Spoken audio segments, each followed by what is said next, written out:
여러분 혹시 드라마 빌리언스 아시나요? 성공을 위해서라면 내부자 거래, 뇌물 및 협박, 시장 조작, 경쟁자 제거 등 수단과 방법을 가리지 않는 헤지펀드 매니저 바비 엑슬로드와 그의 비리를 수사하여 심판을 받게 하려는 뉴욕 남부지검의 연방검사 척 로즈 간의 대결을 그린 인기 드라마 빌리언스는 사실 월가의 실제 사건을 배경으로 만들어졌습니다. 연간 30%에 가까운 엄청난 수익률을 기록하며 월가 최고의 헤지펀드 매니저로 칭송받던 스티브 코엔과 그를 내부자 거래 혐의로 기소했던 뉴욕 남부지검의 검사장 프리트 바라라의 법정 다툼이 바로 실제 배경이죠. 오늘의 수업 내용은 월가 트레이더들 사이에서 공공연하게 이루어지던 내부자 정보를 이용한 불법 거래와 그 정점에 있던 SAC 캐피탈의 창업자 스티브 코헨, 그리고 이들을 잡기 위해 미국의 검사, FBI, SEC가 7년간 온갖 노력을 다했지만 2.5조 원의 벌금만을 내고 요요히 빠져나와 여전히 헤지펀드를 운영하며 약 26조 원의 자산을 가지고 있는 스티브 코헨의 숨막히는 수사 과정에 대한 이야기입니다.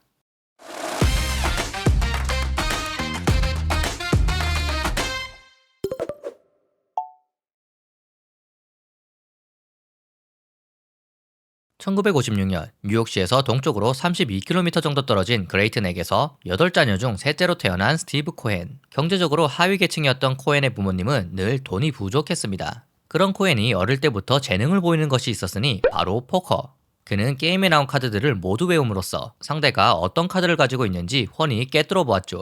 매일같이 카드 게임을 하면서 그는 자본주의에서 돈을 버는 길은 크게 두 가지라고 생각합니다. 슈퍼마켓에서 짐을 정리하는 것처럼 상대적으로 힘들게 돈을 버는 것, 아니면 포커를 하며 돈을 따는 것처럼 쉽게 돈을 버는 것. 그리고 그는 매일 아침 피로에 찌들어 출근하는 아버지를 보며 느낍니다. 난 저렇게 살고 싶지 않아. 공부를 하지 않고도 학교에서 우수한 성적을 받을 정도로 머리가 좋았던 코에는 미국의 최고 명문대인 펜실베니아 대학교 와튼 스쿨에 입학합니다. 학교 공부는 시간 낭비라 생각한 그는 대신 매일 아침 일찍 일어나 월스트리트 저널을 읽으며 수업 시간에 증권거래소에 가서 시세를 관찰하는 등 주식에 빠집니다. 그리고 머지않아 깨닫게 되죠.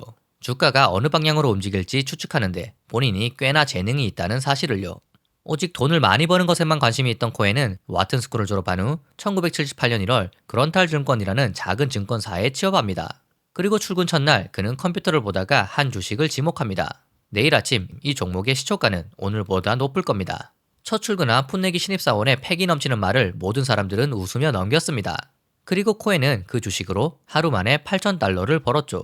주가가 파도처럼 오르락내리락 하는 모습을 지켜보고 베팅하고 돈을 벌며 아드레날린이 솟구친 코엔은 점차 트레이딩에 매료됩니다. 마치 미래를 보고 트레이딩하는 듯한 그의 실력을 본 그런탈 증권의 동료들은 훗날 이렇게 말합니다. 나는 그가 일주일 안에 유명해질 것이라는 예감이 들었습니다. 그토록 놀라운 재능을 가진 사람은 본 적이 없으니까요. 코엔은 시세를 보면 시장의 수급 상황을 직감하는 기계 같았습니다. 머지않아 코엔은 그런탈 증권에서 가장 뛰어난 트레이더가 되었으며 연간 500만 달러에서 1000만 달러를 버는 월가의 슈퍼스타가 되죠. 코엔이 활동하던 1980년대 중반 미국 주식시장을 주도한 뉴스는 기업 인수합병입니다. 수많은 기업들이 인수합병을 진행했으며 많은 트레이더들은 소문을 듣고 매수 주문을 넣기 바빴죠. 1985년 12월 아침 코엔 역시 MBC 방송국의 모회사인 RCA가 인수된다는 정보를 와튼 동기에게 듣고 대규모 베팅을 합니다. 그리고 6일 뒤 GE가 RCA를 주당 66.5달러에 인수한다는 발표를 하자 RCA 주가는 급등합니다. 이 베팅으로 코엔은 2천만 달러의 수익을 거두게 되죠. 그러나 3달 뒤 SEC는 RCA의 인수 발표가 있기 전 내부자 거래가 있었는지 조사를 시작합니다. 1986년 6월 5일 코엔 역시 SEC 조사를 받게 되었으며 그는 수정헌법 제5조의 권리인 진술 거부권을 이용해 모든 질문에 똑같이 답변합니다. 지금 나는 불리한 증언을 강요받고 있기에 변호사가 사전에 조언한 바에 따라 그 질문에 대한 답변은 정중히 거절합니다. 그리고 이듬해인 1987년 10월 19일 월요일 하루에만 다우존스가 23% 하락하는 블랙 먼데이가 발생했으며 수많은 트레이더가 자살하는 등 주식시장이 흉흉한 가운데 RCA 내부자 거래 조사는 흐지부지 끝납니다. 이때 코엔은 교훈을 깨닫습니다. 진술 거부권을 이용하면 금융범죄 수사도 빠져나갈 수 있다는 것을요. 1992년 36살이 된 코엔은 그런탈 증권을 떠나 독립하기로 결심합니다. 그는 개인 자금 1000만 달러와 투자자들의 돈 1300만 달러를 합쳐 총 2300만 달러, 그리고 직원 9명으로 구성된 SAC 캐피탈을 설립하죠. 그의 투자 방법은 기존의 다른 헤지펀드들과는 전혀 달랐습니다. 매일 시장 구석구석을 뒤지며 방대한 정보를 흡수하고 매수 매도 주문을 보며 시장의 상태를 관찰하며 수만 주에서 수십만 주의 주식을 매수해 가격이 오르면 즉시 팔아치우는 전형적인 데이 트레이더였습니다. 불가사의에 가까운 직감을 바탕으로 트레이딩하는 그의 투자 스타일은 다른 이들이 복제하기가 사실상 불가능했죠. SAC는 3년 만에 자금 규모가 4배나 증가해 1억 달러에 육박하였으며 월가에서는 그들이 연간 100% 수익률을 기록했다는 소문까지 돌기 시작합니다. 일반적인 헤지펀드는 운용 수수료 2%에 성과 수수료 20%를 요구하지만 SAC는 성과 수수료로 무려 50%를 요구합니다. 하지만 엄청난 수익률을 기록하는 그에게 그 누구도 불평하지 않았으며 오히려 코엔에게 돈을 맡기고 싶어 안달이 날 지경이었죠. 코엔에게 기업의 장기적인 건전성이나 향후 5년간의 수익 따위는 관심의 대상이 아니었습니다. 그는 그저 단기간의 주가 움직임을 따라갈 뿐이었고 하루에도 수백 종목을 수십만 주씩 사고 파는 코엔은 1998년 골드만삭스에게 가장 많은 수수료 수익을 안겨주는 VIP 고객이 됩니다. 그리고 SAC는 골드만삭스에게 매해 수백만 달러를 주는 대가로 그에 걸맞는 대우를 요구하기 시작합니다. 바로 골드만삭스 애널리스트의 보고서를 남들보다 먼저 받기 원한 거죠. 기업 관련 전망치를 1페니만 수정하더라도 SAC에 먼저 연락하세요. 비단 골드만삭스뿐만이 아니었습니다. 코엔은 증권사들에게 거액의 수수료를 지불하였으며 수익을 내는데 도움이 될 만한 정보를 다른 누구보다 먼저 본인에게 달라고 합니다. 애널리스트들은 매수 혹은 매도 의견을 내기 직전에 코엔에게 이를 알려주었으며 코엔은 다른 투자자들보다 먼저 이러한 정보를 바탕으로 주식을 사거나 팔아 수익을 냅니다. 매해 자산이 2배씩 늘어난 SAC는 1999년이 되자 자산 규모가 10억 달러를 돌파합니다. 그러나 코엔의 데이 트레이딩은 적은 규모의 자금을 운용할 때는 효과가 있었지만 자산 규모가 점점 늘어날수록 유지하기가 힘들어졌죠. 더군다나 헤지펀드들이 엄청난 돈을 번다는 소문을 듣고 수많은 경쟁자들이 진입하였고 코엔이 특정 주식을 매수한다는 정보가 돌자마자 모두가 따라 사면서 코엔은 돈을 벌기가 점점 어려워집니다. SAC는 이제 감에 의존한 데이 트레이딩이 아닌 새로운 투자 방식을 도입할 필요가 있었습니다. 즉 골드만삭스나 모건 스탠리 같은 곳의 애널리스트가 작성한 보고서에 의존하는 것이 아닌 본인들이 직접 기업이나 다른 경로를 통해 고급 정보를 얻는 방식 말이죠. 투자에서 돈을 버는 방법 중 가장 확실한 방법은 다른 투자자들보다 우수한 정보인 엣지를 갖는 것입니다. 그러나 SEC에 제출된 보고서처럼 이미 대중에게 공개된 정보는 근본적으로 트레이더들에게는 쓸모가 없습니다. 조급해진 트레이더들은 점점 더 선을 넘어 상장 회사가 아직 발표하지 않은 실적이나 인수지혜를 받을 것이라는 정보, 공개가 임박한 신약 임상시험 결과 같은 내부 정보를 알아내기 위해 혈안이 됩니다. 이렇듯 주가를 확실히 움직일 미공개 독점 정보는 주식 투자자들에게 가장 귀중한 정보이며 월가에서는 이를 블랙 엣지라고 부릅니다. 물론 이러한 미공개 독점 정보를 이용한 거래는 대부분 불법이지만 월가의 탐욕꾼들은 돈을 벌 수만 있다면 그딴 건 신경 쓰지 않았죠. 그리고 이러한 갈등을 해결해주기 위해 나온 비즈니스가 있으니 바로 전문가 네트워크 기업. 거슬 레몬그룹과 같은 전문가 네트워크 기업은 월가의 투자자에게 수백 개 상장 회사의 내부자 혹은 전문가를 소개시켜줬습니다. 투자자들은 이들에게 수수료를 내고 내부자들에게 접근했고 내부자들은 컨설팅비를 받으며 투자자들에게 정보를 제공했죠. 물론 원칙적으로 회사 직원들은 공개된 정보만 제공할 수 있었지만 계속해서 돈이 오가면서 그 원칙은 깨지기 일쑤였죠. 당연히 SAC는 GLG의 최대 고객 중 하나였으며 연 회비로만 무려 120만 달러를 내며 온갖 직급의 기업 관계자들로부터 정보를 빼내기 시작합니다. 스탠포드 경영대학원을 졸업한 매튜 마토만은 보스턴의 작은 헤지펀드에서 생명공학 분야 전문가로 일합니다. 의사를 비롯해 상당히 많은 정보원을 알고 있던 마토만을 SAC는 스카우트합니다. 마토만은 SAC 입사 당시 두 기업을 눈여겨보고 있었습니다. 바로 엘랑 코퍼레이션과 와이어스. 두 기업은 바피뉴즈맙, 줄여서 바피라는 알츠하이머 신약을 공동 개발 중이었고 마토만은 신약 개발과 관련된 모든 전문 지식과 임상시험 정보를 입수하고자 했습니다. 그가 찾은 곳은 당연히 전문가 네트워크 기업인 거슬 레몬 그룹이었죠. 2006년 8월 30일 마토만은 바피의 임상시험에 관여하는 의학 전문가 22명의 명단과 함께 다음의 이메일을 GLG에게 보냅니다. 그 후 한 내과의가 마토마에게 답장을 보냅니다.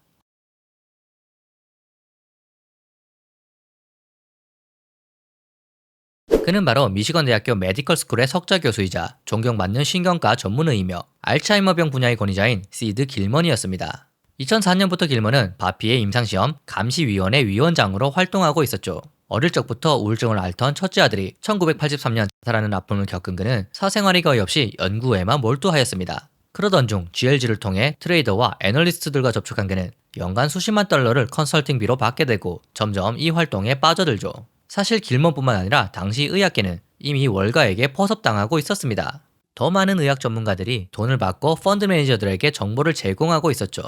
2005년 미국 의학협회 전언에 따르면 미국 의사의 10%가량이 월가 투자자들과 돈으로 엮인 관계였죠. 수개월 아니 몇 년 동안 길먼과 마토마는 임상시험에 관해 자주 통화하고 만납니다. 길먼은 그러한 마토마를 보고 있으면 죽은 장남이 생각났으며 마토마 역시 길먼을 아버지처럼 대하였습니다. 물론 연기였지만 말이죠. 둘 간의 친근감이 쌓이자 마토마는 점점 더 노골적인 질문을 하기 시작합니다. 신약에 문제는 없나요?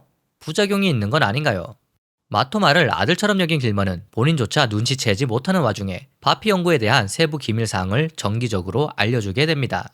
그리고 2년 뒤인 2008년 6월 17일 엘렌과 와이어스는 바피의 임상 2상에서 고무적인 주요 결과들을 얻었다고 발표하며 임상 3상 연구에 돌입하겠다는 결정을 공개합니다. 다음날 주가는 당연히 급등하였고 마토마는 이 주식들을 더욱 매수합니다. 2008년은 금융위기로 인해 주식시장이 최악이던 시절이었지만 SAC는 성공의 정점을 찍고 있었습니다. 어느덧 직원 수는 1200명에 육박했으며 자산은 170억 달러를 넘어섰죠. 2018년 동안 SAC의 수익률은 연평균 30%에 달했고 코엔의 자산은 100억 달러를 넘으며 세계적인 갑부대열에 들었죠. SAC의 트레이더들은 계속해서 코엔에게 돈이 될 만한 아이디어를 제공해야 했고 그 방법은 확신 능급 점수였습니다. 이는 특정 주식을 얼마나 자신있게 추천하는지 여부이며 전혀 자신이 없으면 0점, 매우 자신 있으면 10점을 나타냅니다. 트레이더들은 자신이 아는 세부 내용을 코엔에게 노출하지 않으면서 단순히 점수만을 보냈고 코엔은 이를 근거로 자신의 계좌에서 매수 여부를 결정합니다. 이는 코엔이 중요한 미공개 정보를 받는 것이 아니므로 법으로부터 그를 보호하는 방법이기도 했죠. 바피의 임상 3상 연구에 대한 발표가 있고 얼마 후에 마토마는 코엔에게 확신 등급 점수 9점을 보냈고 코엔 역시 이 주식을 매수하기 시작하죠.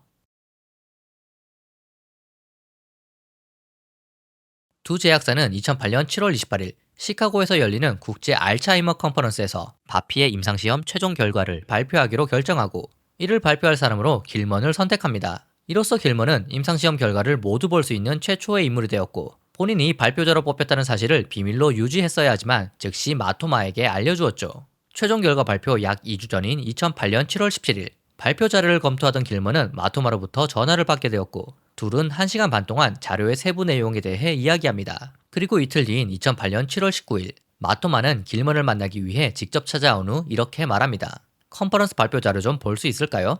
길먼은 발표 자료를 연 후 차트와 이미지에 대해 설명해주죠. 그리고 마토마는 눈치챕니다. 바피에 대한 시장의 기대 심리가 너무 부풀어 올랐던 것 대비 임상시험 결과는 매우 실망스럽고 이것이 공개되면 주가가 폭락할 것이 확실해 보였죠. 다음 날인 2008년 7월 20일 일요일 오전 9시 45분 마토마는 코엔에게 다급하게 전화를 걸어 20분간 통화합니다. 통화를 마친 코엔은 본인의 트레이더에게 연락하여 엘란과 와이어스 주식을 최대한 빨리 그리고 아무도 눈치 못 채게 매도할 것을 지시합니다. 임상시험 결과 발표가 있기까지 9일 동안 코엔과 마토마는 7억 달러에 달하는 주식을 모두 팔았을 뿐만 아니라 곧바로 9억 6천만 달러어치 엘란 주식을 공매도하기까지 하였죠. 그 누구도 알지 못하는 내부 정보를 이용해서 말이죠. 2008년 7월 28일 드디어 바피의 임상시험 결과가 발표됩니다. 길먼이 신약 투여량과 환자의 인지능력 개선 간의 상관관계가 크지 않음을 설명하는 동안 이를 보고 있던 애널리스트들은 당장 주식을 팔라는 문자를 펀드 매니저들에게 보내기 바빴죠. 컨퍼런스 직전 33달러 수준이던 엘란의 주가는 컨퍼런스 이후 21.74달러로 급락했으며 이틀 만에 10달러 밑으로 떨어집니다. 상대적으로 회사 규모가 컸던 와이어스의 주가는 그나마 약간 나았지만 급락하는 건 마찬가지였죠. 마토마를 아들처럼 생각하던 길먼은 2008년 금융위기로 인해 여름과 가을 주식시장이 연일 하락하자 마토마와 그의 가족이 걱정되기 시작합니다. 하루가 뭐다 하고 연락이 오던 그가 발표 이후 몇 주가 지나도 연락이 오지 않았으니까요. 결국 그는 한 통의 이메일을 보냅니다. 그러나 이용 가치가 없어진 길먼에게 마토마는 답장을 하지 않았고 이후 둘은 다시는 만나지 않게 됩니다. 1996년에 SAC에 입사한 마이클 스타인버그, 컴퓨터 관련주를 분석할 직원을 찾던 그는 존 호바스라는 애널리스트를 채용합니다. 처음에 호바스는 일반적인 애널리스트들처럼 정교한 스프레드시트를 통해 이익 추정 모델을 만들고 세계 각지의 투자 컨퍼런스와 기업 탐방을 하며 이를 바탕으로 여러 주식들을 추천했지만 손실을 봅니다. 스타인버그는 호바스를 조용한 곳으로 부른 뒤 얘기합니다. 제가 당신에게 바라는 것은 남들은 모르고 우리만 이용할 수 있는 돈 되는 정보입니다. 지인, 기업이나 투자은행 직원들, 컨설턴트 등 모든 인맥을 동원해 그러한 정보를 얻어내세요. 그제서야 호바스는 보스가 원하는 바를 명확하게 깨닫습니다. 확실하게 돈을 벌 수 있는 내부 정보 말이죠. 그는 지인들 중에서 내부 정보를 구해줄 사람이 누가 있을지 찾기 시작하고 친구인 제시 토토라를 찾아냅니다. 다이아몬드백 캐피탈이라는 헤지펀드의 애널리스트로 일하던 토토라는 이곳에서 돈을 벌기 위해서는 내부 정보가 필수라는 것을 직감하고 여러 인맥을 구축하고 있었죠. 토토라와 호바스는 그들만의 내부 정보 네트워크를 결성한다면 더 많은 정보를 최대한 이용할 수 있을 것이라 생각하고 본인들이 신뢰하는 지인을 초대하였죠. 2008년 7월 21일 오후 5시, 데이터 네트워크 기업인 브로케이드 커뮤니케이션 시스템이 파운드리 네트워크를 인수한다는 발표를 합니다. 그러나 SAC의 트레이딩 팀은 이미 정보를 알고 있었고 12만 주를 보유하고 있기까지 했죠. 존 호바스와 제스 토토라가 만든 내부 정보 네트워크에 속한 론 데니스라는 애널리스트로부터 이 정보를 3일 전에 미리 들었으니까요. 파운드리 네트워크의 최고 정보 책임자는 이 정보를 캘리포니아의 한 헤지펀드 매니저에게 알려주고 이 매니저는 데니스에게, 그리고 데니스는 이를 호바스와 토토라에게 알려주었던 거죠. 인수가 발표된 후 파운드리의 주가는 32%나 상승하였고 SAC는 55만 달러의 수익을 챙깁니다. 파운드리 내부 정보를 통해 본인을 증명한 호바스는 다시 한번 본인의 상사인 마이클 스타인버그에게 큰 수익을 안겨줄 정보를 입수합니다. 내부 정보 네트워크의 토토라에게서 컴퓨터 회사들이 실망스러운 실적을 발표할 것이라는 정보를 들은 거죠. 당시 토토라의 회사 다이아몬드백 캐피탈은 델에서 일하는 샌딥 고열에게 델의 내부 정보를 전달해주는 조건으로 대가를 지불하고 있었습니다. 고열이 유출한 내부 정보에 따르면 델의 매출 총이익이 시장의 기대치보다 낮게 발표될 것이고 이 정보가 사실이라면 델의 주가는 떨어질 것이 분명했죠. 이 정보를 받은 토토라는 델의 실적 발표 3주 전인 2008년 8월 5일 호바스에게 다음과 같은 이메일을 보냅니다.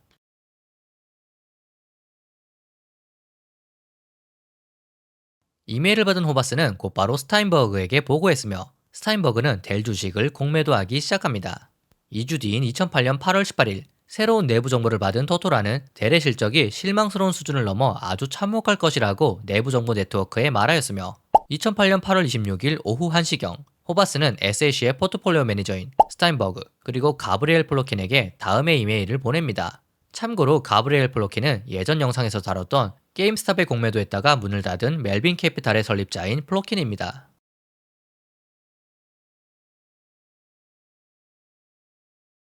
스타인버그는 이를 토대로 델의 분기 실적 발표 직전에 15만 주, 약 1000만 달러치 공매도 포지션을 구축합니다. 2008년 8월 29일 오후 4시, 델은 분기 실적을 발표하였고 그들이 발표한 매출 총이익은 토토라가 예상했던 것처럼 17%에 불과했습니다. 다음 날 델의 주가는 25.21달러에서 21.73달러로 13.8% 하락하였습니다. 하지만 내부 정보를 받아 미리 공매도를 했던 스타인버그는 100만 달러의 수익을 거두었을 뿐만 아니라 스타인버그에게 이 정보를 받은 코엔 역시 돈을 벌었죠.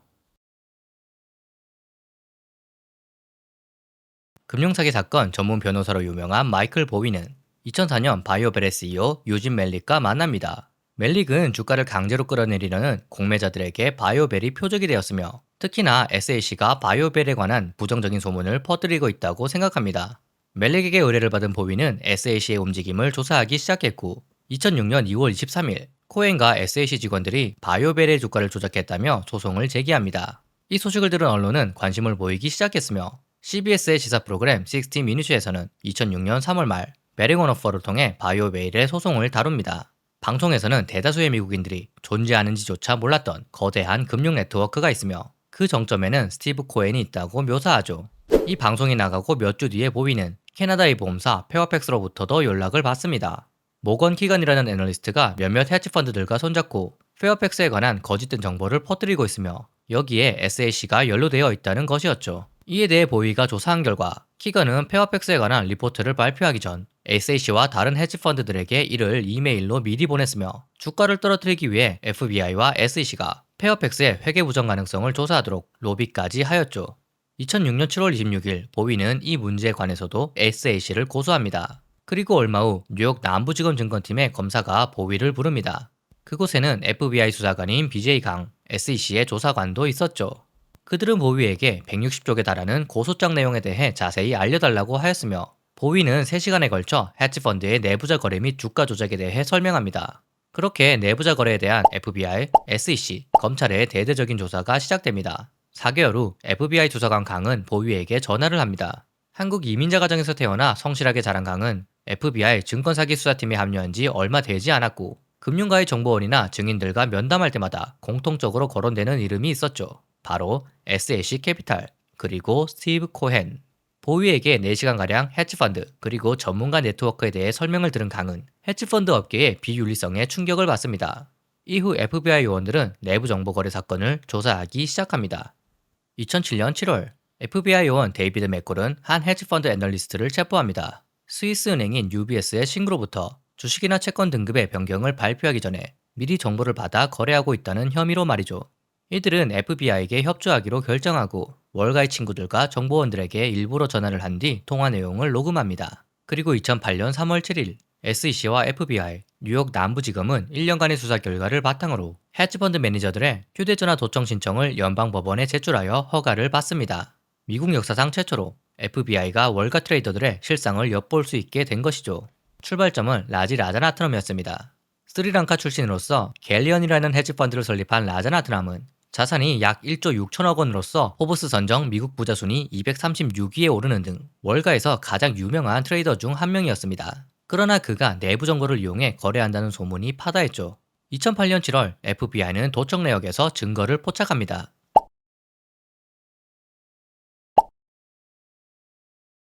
라자나트람과 여성의 대화가 있고 6일 후 해당 회사인 아카마이 테크놀로지는 다음 분기 이익이 실망스러울 것이라는 발표를 하였고 주가는 31.25달러에서 23.34달러로 하락합니다. 이미 87만 5천 주를 공매도한 라자나트람은 일주일 만에 500만 달러를 벌었으며 그와 통화한 트레이더 데니얼 치에이지 역시 250만 달러를 법니다. 이외에도 라자나트람은 친구나 지인들에게 전화해 뭔가 정보가 없나 끊임없이 물었으며 세계적인 테크 기업이나 헤지펀드에서 일하는 사람들은 그에게 정보를 주는 대가로 돈을 받았죠. 이를 토대로 FBI는 라자나트람의 친구들로까지 도청을 확대했으며 도청을 하면 할수록 월가에서는 내부 정보를 주고받는 것이 만연한 것처럼 보였습니다. 그리고 이처럼 거대한 네트워크에서 하나의 이름이 계속해서 거론되죠. 바로 SAC 캐피탈. 이후 FBI는 수많은 도청 기록과 증거를 토대로 여러 트레이더들을 취조하였으며 수사에 협조하면 형량을 줄여주겠다고 설득합니다. 결국 이들은 SAC가 어떻게 일하는지 자백할 수밖에 없었죠. 그들이 말한 바에 따르면 SAC에서 직원들의 코인을 만족시키는 유일한 방법은 내부 정보를 얻어오는 것이며 직원들이 저지르는 잘못으로 코인이 처벌받지 않도록 확신 등급 점수와 같은 방법으로 SAC의 모든 구조가 설계되어 있습니다. 심지어 SAC의 트레이더들은 거짓 정보를 퍼뜨려 주가를 조작하라는 압박도 받았죠. 이제 FBI는 라자나트람뿐만 아니라 코엔의 통화도 도청하기 시작합니다. 그러나 그는 내부 정보를 공유할 때 모호한 단어를 사용하거나 심지어 암호를 사용하기까지 하며 증거를 남기지 않았죠. 2009년 8월 16일 FBI와 긴밀히 협력하며 라자나트람 그리고 여러 헤지펀드 사건을 수사하던 SEC 변호사 산제이 와드와에게 BJ 강이 전화합니다. 자세한 건 말씀드릴 수 없지만 지난 여름 SAC에서 내부자 거래와 관련하여 엄청난 일이 벌어졌다고 믿을 만한 근거가 있습니다. SEC가 주식시장의 수상한 매매 동향에 대해 조사하는 과정은 다음과 같습니다. 1. 투자은행 직원이나 투자자가 수상한 거래, 예를 들어 인수 발표 하루 전 해당 기업의 거래량이 급증하는 현상을 발견하면 핀나에 이를 신고합니다. 2. 수상한 거래를 보고받은 핀나는 이상매매 조사 의뢰서를 SEC에 보냅니다. 3. SEC가 이를 받으면 조사에 착수하죠. 문제는 조사 의뢰서가 도착해도 모든 의뢰서가 조사로 연결되지는 않는다는 점이죠. 강과 통화를 마친 와드와는 핀나의 책임자에게 SAC 캐피탈과 관련된 신고가 있는지 물어봅니다. 그리고 무려 1년 전에 이미 SAC와 관련된 신고가 있었지만 반송되었다는 점을 발견하죠. 해당 조사 의뢰서를 다시 확인해본 와드와는 놀랄 수밖에 없었습니다. 강이 했던 말과 정확히 일치했으니까요. 2008년 9월 5일 제출된 의뢰서에 따르면 알비스 캐피털 마켓이라는 증권사에서 근무하는 트레이더는 바피의 임상 결과 발표 직전 SAC의 엘란과 와이어스의 대규모 주식 매도를 수상히 여겨 핀나에 제보한 것입니다.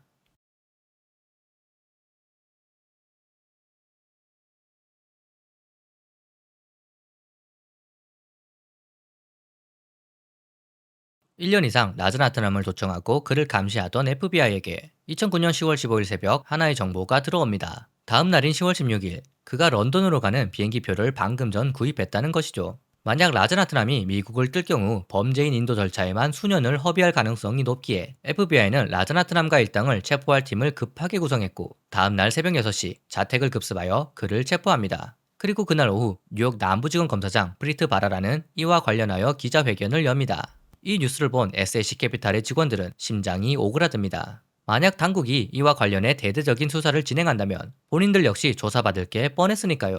그리고 1년 뒤인 2010년 11월 19일 금요일 밤 10시 월스트리트 저널에 하나의 보도가 올라옵니다. 미국 정부 대규모 내부자 거래 조사 착수라는 제목으로 올라온 기사의 내용은 다음과 같습니다.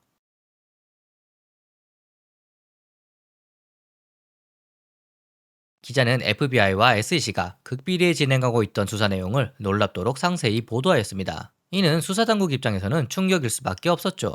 몇 년간 그들이 진행하고 있던 수사를 실패하게 만들 수 있는 심각한 기밀 누설이었으며 월가의 트레이더들 역시 엄청난 규모의 수사가 진행 중이라는 점을 눈치채 버렸으니까요. 실제로 트레이더들은 보도가 나온 직후 증거를 인멸하기 시작합니다. SAC의 전직 매니저이던 도널드 롱주일은 돈을 주고 입수한 내부 정보가 들어있는 USB 드라이브와 외장 하드 디스크를 부순 뒤 비닐봉투 4개에 나눠 담아 이를 쓰레기 수거 차량 4대에 나눠서 버립니다.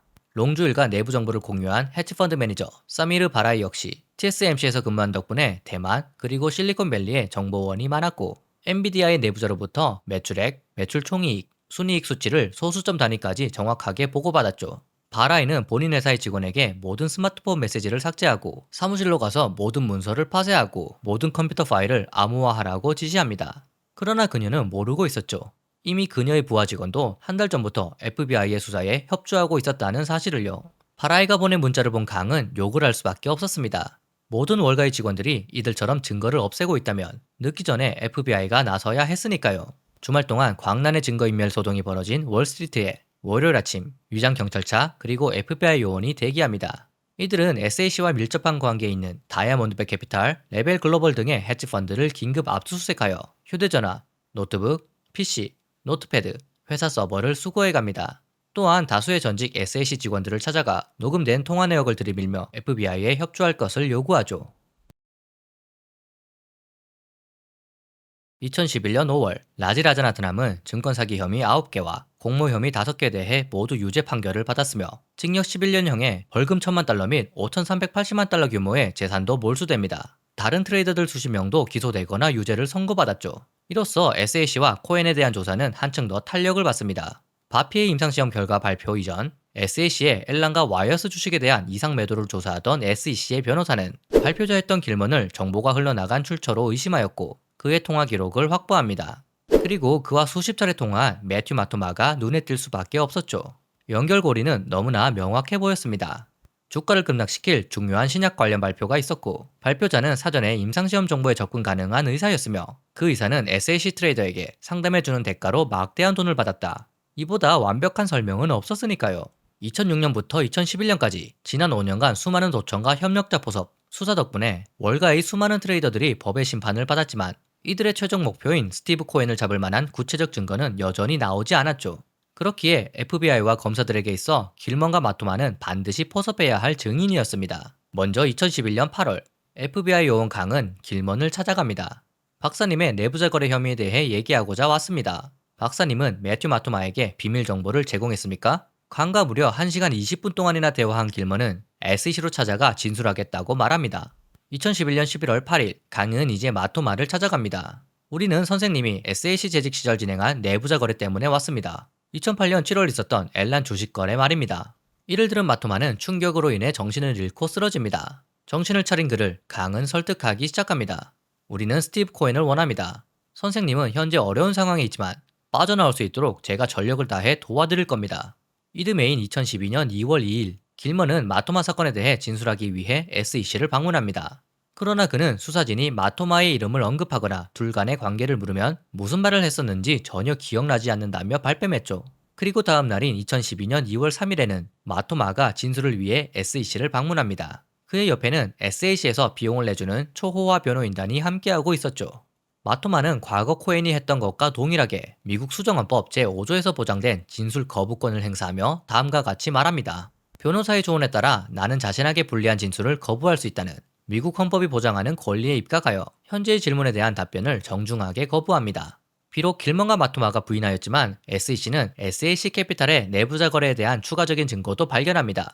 여러 헤지펀드를 압수수색하여 얻은 이메일을 조사하던 끝에 앞서 말했던 내부정보 네트워크 중 일원인 다이아몬드백 캐피탈의 애널리스트 제스 토토라가 여러 기업의 실적에 관한 세부 정보를 SAC의 존 호바스에게 지속적으로 알려준 흔적을 발견한 것이죠. SEC 조사관은 호바스의 이메일 기록을 추가적으로 확보하였고 호바스가 대례 실적 발표 직전에 스타인버그와 플로킨에게 보낸 이메일을 발견합니다. 이제 SEC는 스티브 코엔을 직접 불러 조사하기로 결정합니다. 2012년 3월 12일 SEC는 코엔에게 출석하라는 소원장을 보내었고 코엔은 초호와 변호인단과 함께 SEC를 방문합니다. 그리고 그는 거의 모든 질문에 대해 똑같이 대답합니다. 기억나지 않습니다.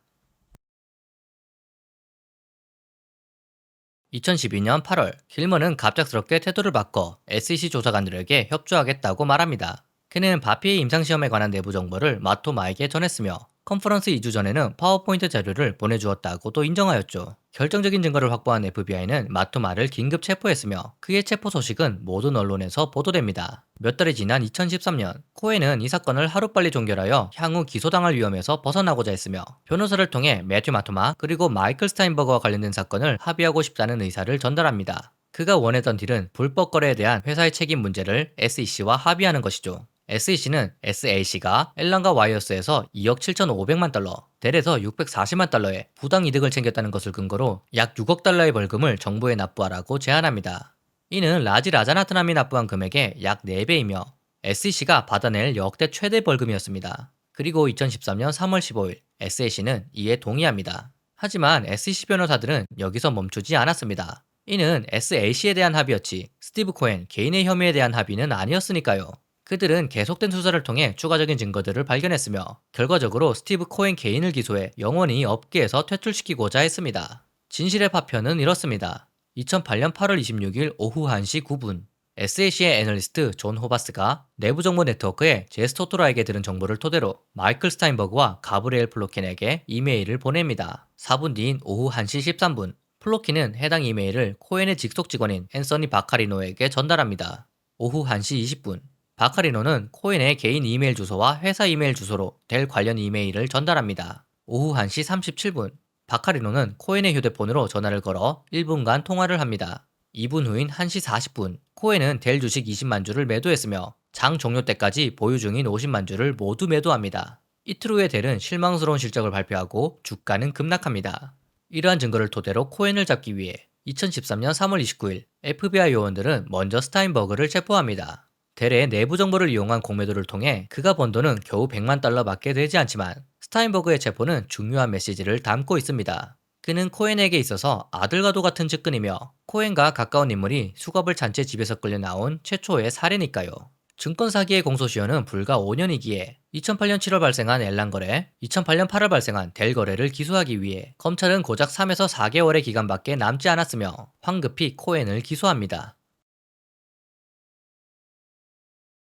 2013년 4월 25일 목요일 아침 시간당 $10,000를 받는 코엔의 초호화 변호인은 130페이지에 달하는 해명 자료를 들고 뉴욕 남부지검을 방문합니다. 변호인단의 주장은 다음과 같습니다. 먼저 델 주식 관련 변호 내용입니다. 1. 코엔이 델 관련 이메일을 읽었을 확률이 매우 낮습니다. 코엔은 매일 1000통에 가까운 이메일을 받고 그중 10% 정도의 이메일만 확인합니다. 2. 설령 코엔이 이메일을 읽고 그 내용을 토대로 델 주식을 거래했다고 해도 코엔은 정보의 출처가 어디인지 아는 바가 전혀 없기 때문에 내부자 거래 요건을 충족하지 않습니다. 샌디 꼬열, 제스토토라, 존 호바스, 마이클 스타인버그와 가브리엘 플로킨, 앤서니 바카리노, 코엔의 정보 전달 과정에서 코엔은 원래의 정보 출처에서 너무나 멀리 떨어져 있었고 어떤 상황에서 전달된 정보인지 알지 못했기에 증권 사기 혐의로 형사 책임을 질 수 없다고 주장하죠. 이때 검사들도 느끼기 시작합니다. 단지 이메일 하나만으로는 코엔의 유죄를 입증하기가 어렵다는 점을요. 다음으로 앨런 주식 관련 변호 내용입니다. 1. 2008년 3월에 19달러였던 앨런의 주가는 7월에 30달러로 올랐습니다. 2. 코엔은 시세 차익을 챙기기 위해 주식을 매도한 것이지 내부 정보와는 아무 관련이 없습니다. 코엔의 변호인단이 배심원 앞에서 하는 주장을 들은 정부 수사진은 좌절감을 느낄 수밖에 없었습니다. FBI 요원, SEC 조사관, 뉴욕 남부지검 검사들은 7년의 세월 동안 코엔을 잡기 위해 온갖 노력을 다했지만 변호인단의 반론을 깨부수고 그가 유죄 판결을 받게 하는데 필요한 결정적 증거가 없었으니까요. 이제 수사단은 플랜 B를 가동합니다. 먼저 검사들은 코엔 개인이 아니라 SAC를 기소합니다. 법적으로 볼 때 회사 직원 중 누구 한 명이라도 범죄를 저질렀다면 그 범죄의 책임을 회사에 묻는 것이 가능하니까요. 검사들은 코엔을 비롯한 SAC 직원들에게 소환영장을 보내기 시작합니다. 2013년 7월 25일 뉴욕 남부지검 검사장 바라라는 기소장 내용을 발표합니다. SAC는 헤지펀드 역사상 전례가 없는 규모로 내부 정보를 이용해 불법 거래를 했습니다. SAC는 10년 이상에 걸쳐 최소 20개 이상의 주식 종목을 대상으로 불법 거래를 깊숙하고 광범위하게 자행해 최소한 수억 달러의 부당이득을 챙겼습니다. SAC는 금융 사기꾼들을 끌어들이는 자석이며 헤지펀드 역사상 전례 없는 규모로 내부 정보로 불법 거래를 했습니다. CNBC에 생중계된 바라라의 기자회견을 지켜본 SAC의 모든 직원들은 충격을 받고 코엔을 바라봅니다. 코엔은 곧장 장례 방송을 통해 말하죠. 우리는 괜찮을 겁니다. 우리 회사는 이 일을 헤쳐나갈 겁니다. 사실 재판은 검찰과 SAC 양측 모두에게 리스크가 있으므로 합의하는 것이 서로에게 합리적이었습니다. 결국 2013년 11월 4일 SAC는 직원의 범죄 사실을 인정하고 18억 달러의 벌금을 내기로 합의하였으며 이미 납부한 제재금 6억 달러를 인정받아 12억 달러만 추가로 내기로 합의하죠. 또한 SAC는 헤지펀드를 폐쇄하고 100억 달러에 육박하는 코엔의 개인 재산만 운용하는 패밀리 오피스로 전환하기로 합의합니다. 검찰과 SAC의 합의가 있고 얼마 후인 2013년 11월 20일 델 주식의 내부자 거래와 관련하여 스타인버그의 재판이 시작됩니다. 사실 재판은 시작부터 스타인버그에게 꽤나 불리하였습니다. 제스토토라가 법정에 나와 델 직원으로부터 내부 정보를 받은 후 이를 호바스에게 그리고 다시 스타인버그에게 전달되는 과정을 이틀에 걸쳐 증언했기 때문이죠. 결국 2013년 12월 18일 배심원단은 만장일치로 스타인버그의 유죄 판결을 내립니다. 2014년 1월 7일에는 마토마의 재판도 시작됩니다. 길머는 검찰 측 주요 증인으로 출석해 마토마에게 임상시험 결과를 미리 알려주었다고 증언하죠. 검사들은 아들이 죽은 후 연구에만 몰두하며 외롭게 살던 순진한 노인에게 냉혹한 헤지펀드 매니저가 양아들처럼 살갑게 대하며 의도적으로 접근해 정보를 빼냈다고 주장합니다. 결국 이번에도 배심원단은 마토마와 관련된 3건의 혐의 모두에 대해 유죄 판결을 발표합니다. 결과적으로 정부가 코엔을 잡기 위해 쏟은 7년이라는 시간과 막대한 자원은 모두 헛수고로 끝났습니다. 코엔에게 내부 정보를 전달한 직원들은 유죄를 선고받았지만 정작 본인은 극히 일부의 벌금만을 납부한 채 구속을 면하고 유유히 빠져나가게 된 거죠.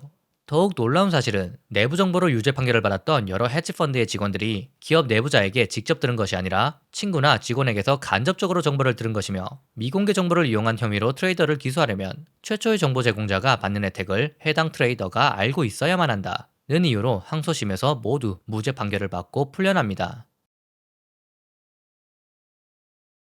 이러한 판결로 인해 스타인버그 역시 풀려나게 되었으며 그에게 정보를 주었던 존 호바스, 제스토토라 그리고 유죄를 인정했던 핵심 증인들 모두 무죄로 풀려납니다. 법원의 이러한 태도는 내부 정보를 이용해 거래하는 수많은 헤지펀드에게 면죄부를 주는 꼴이었으며 부유하고 인맥이 넓어 내부 정보에 접근 가능한 사람들은 더욱 유리해졌죠.